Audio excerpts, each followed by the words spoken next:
All right, and managers of the Kumasi South Hospital are charging patients between 3 cedis and 5 cedis as electricity fees in a bid to prevent the hospital from collapsing due to erratic power supply. Well, our colleague Erastus Asari Donko is in Kumasi, and he's been speaking to the head of finance at the hospital, and he joins us via phone right now. Good morning to you, Erastus Asari Donko.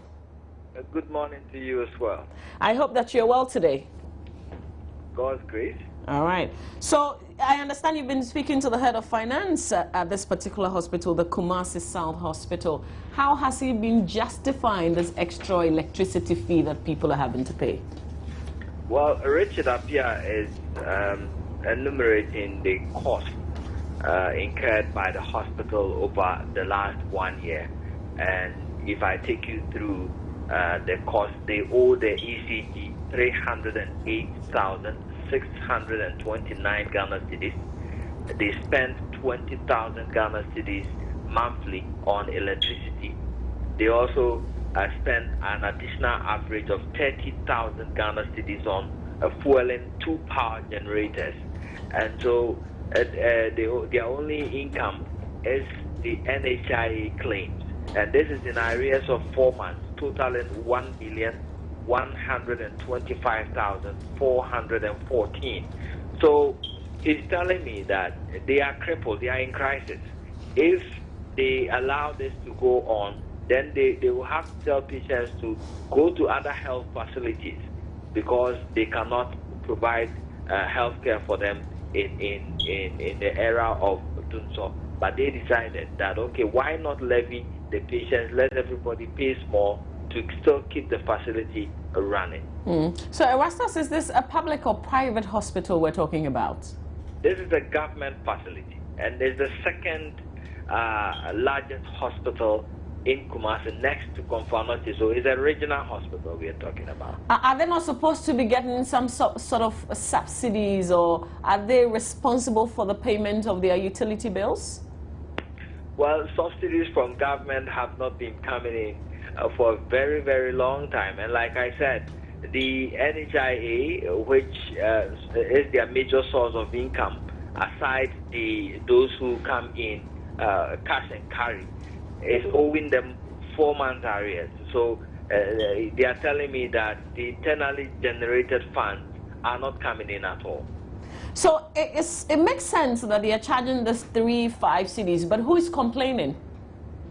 Exactly. Patients are really complaining, and it is through the complaint that I had to go there to try to find out what exactly it was. And this is not the only thing. They are not only levying them 3 and 5 cedis, but some of the patients are saying that they are also made to pay for the drugs they prescribe. For example, artesunate, which should be covered under the NHIS, they are being made to pay 10 cedis for it. And so definitely they are not really happy. So which means that the hospital is not taking the NHIS cuts?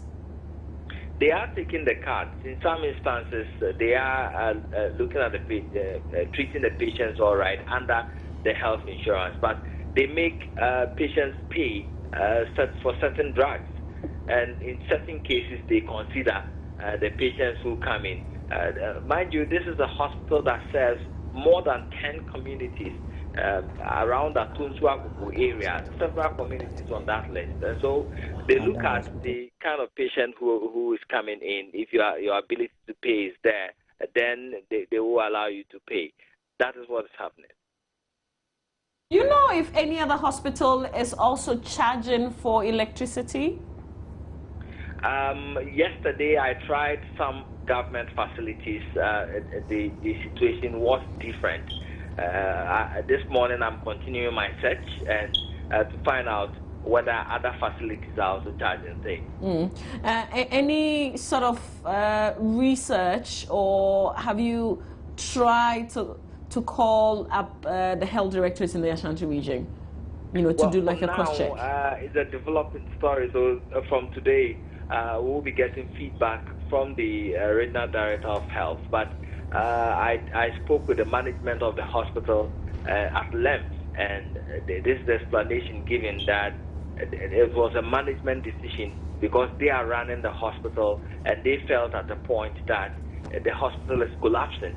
And if they collapse it totally, people are going to die because, mind you, this is a hospital that serves several communities, and if you leave it, then they will have to travel to Konfanoche, which is a long way ahead. And so they have to keep it running, and this is the only option that they have. All right, Erastus would have to leave it here, but certainly you're doing the follow-up, so we'll catch up later. Erastus Asare Donko is our colleague in the Ashanti region.